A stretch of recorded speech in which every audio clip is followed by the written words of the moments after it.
Tibor ani Maďar, ani Slovák, naučil se házet do automatu kovák. Vyučený opravár zemědělských strojů, vlasy jak třovák. Traktor si koupil, myslel si, že bude frajer, pak ale do nesprávného auta najel. Tibore, nalej apotéka. Tibore, more, nalej apotéka.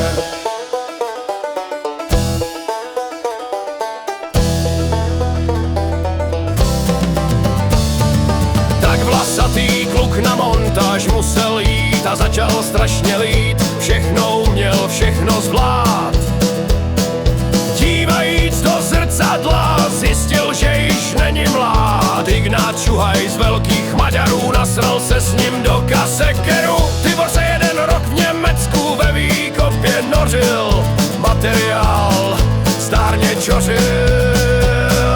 Tibore, nalej apotéka. Tibore, more, nalej apotéka.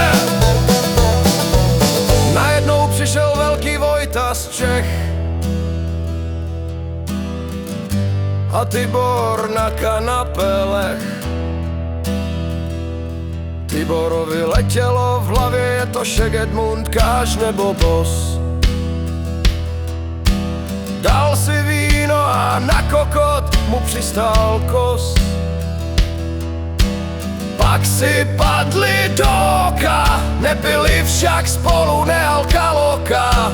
Čech ho naučil pivo píti, Tibor pořád říkal díky a teď už spolu pořád lejou a smějou se, jak Němci ze svých žrádel blejou.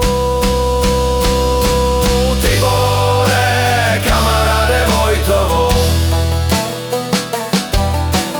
Tibore, nauč se chlastat pivo.